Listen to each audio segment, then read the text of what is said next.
name is Soumya. Our project, Jignasa student study project on impacts caused by effluents from Raichur Thermal Power Plant and Krishna River Basin. Our teammates are Shravani, Sri Lakshmi, Mahesh, Krishna Reddy, Pravalika. This project done under the guidance of Sri Narayan Gaur Sir, Department of Physics, SCNM GDC, Narayanpet. These are the contents of our project. Introduction, review of literature, material and methods, results and discussion, summary and conclusion, references. This is the introduction to our project. A thermal power plant is a power station that converts heat energy into electric power. These power plants do this by primarily heating fossil fuels, which heats up water into steam. The steam moves through a turbine which generates the electricity. And then it is condensed and recycled back to its preheated starting point. Whilst thermal power plants give out a lot of gases that are harmful to the environment. They also give out what is known as thermal pollution. Thermal pollution is the degradation of local environment, in particular the localized waterways that are changed by the discharge of wastewater from the power plant. Present study. In the power plants, huge amount of water is used for several different processes which is then discharged as a process waste. The effluent from Raichur Thermal Power Plant alters the physical and heavy metal parameters of Krishna River. Thus, it causes harmful effect on human life and aquatic life. Hence, river water is not fit for drinking, bathing, fisheries and irrigation purpose. The present study aimed at determining physical parameters and heavy metals of the effluent at outlet of bottom ash pond and disposal point in Krishna River. Thus, it evaluates the effluent impacts on Krishna River.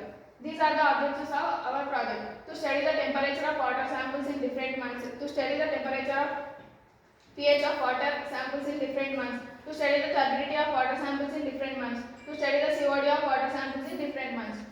These are the review of literature. Methodology. The study has been conducted to determine the impacts caused by effluents discharged from RTPS on Krishna River Basin. Data obtained could be helpful in defining pollution extent in the river. The samples are collected during the period from August 2023 to December 2023, twice in a month. Sample collection. The samples were collected to study the physico-chemical parameters and heavy metals in the ash slurry. Samples at outlet, downstream and upstream point at disposal point in the river. By the method of graph sampling, the samples are collected periodically. The wastewater samples collected in jerry cans of 1 liter capacity. Ensure that no floating materials are present at the sampling station. The details of samples are labeled. Samples are kept in a cold room. These are the instrumentation of various parameters. Those are temperature, pH, turbidity and COD. This is the results and discussion. Temperature. The temperature of sample is fluctuated in the range of 26 to 44 degrees centigrade during the study period. It shows the temperature is highest in the month of October and least in the month of December. The permissible limit of temperature is 40 degrees centigrade. As per the BIS and CPCB effluent standards, the variation of temperature from slurry samples may cause due to temperature which coal is burned and addition of warm water by various processes is released along with slurry samples, which alter the temperature of samples. Thus, the temperature is important for its effect on chemical reactions, reaction rate, aquatic life and suitability of water for beneficial uses. This shows the variation of temperature of water samples in different months. This shows the graph of temperature on different months. Next will be continued by my comment. pH. The pH of sample is to be observed in the range of 6.98 to 8.89. The permissible limit of pH according to standards is 5.5 to 9.0, which is within the safe limits. The variation of pH depends on the temperature of slurry waste, and it is well known that pH decreases when increased in temperature. The variation may cause due to addition of condenser water or warm water is released along with the slurry waste. The pH of all sample points is to be found within the safe limits in all months as per BIS and CPCB for standards during the study periods. The increased level of pH from effluent is disposed into rivers may cause adverse effect on river water, and it affects the rate of biological reaction survival for various aquatic lives. This table shows variation of pH of samples in different months. This graph represents variation of pH of water samples in different months.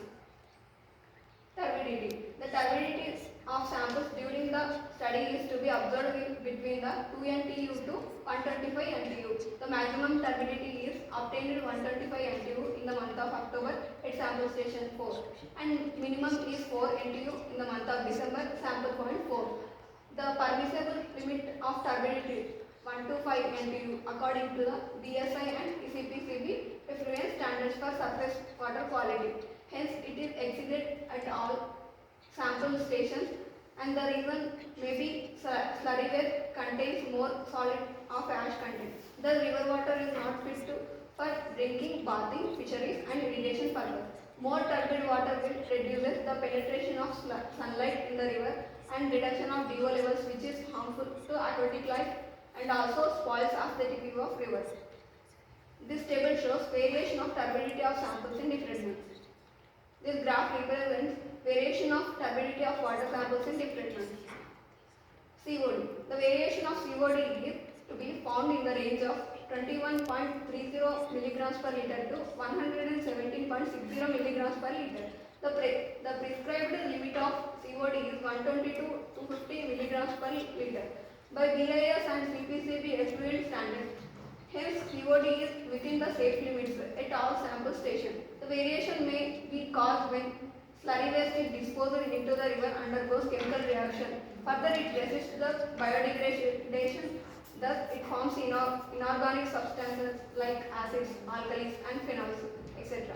But these are insoluble state in slurry waste, thus it shows minimum COD in sample station 4 at all months. This table represents variation of COD of water samples in different months.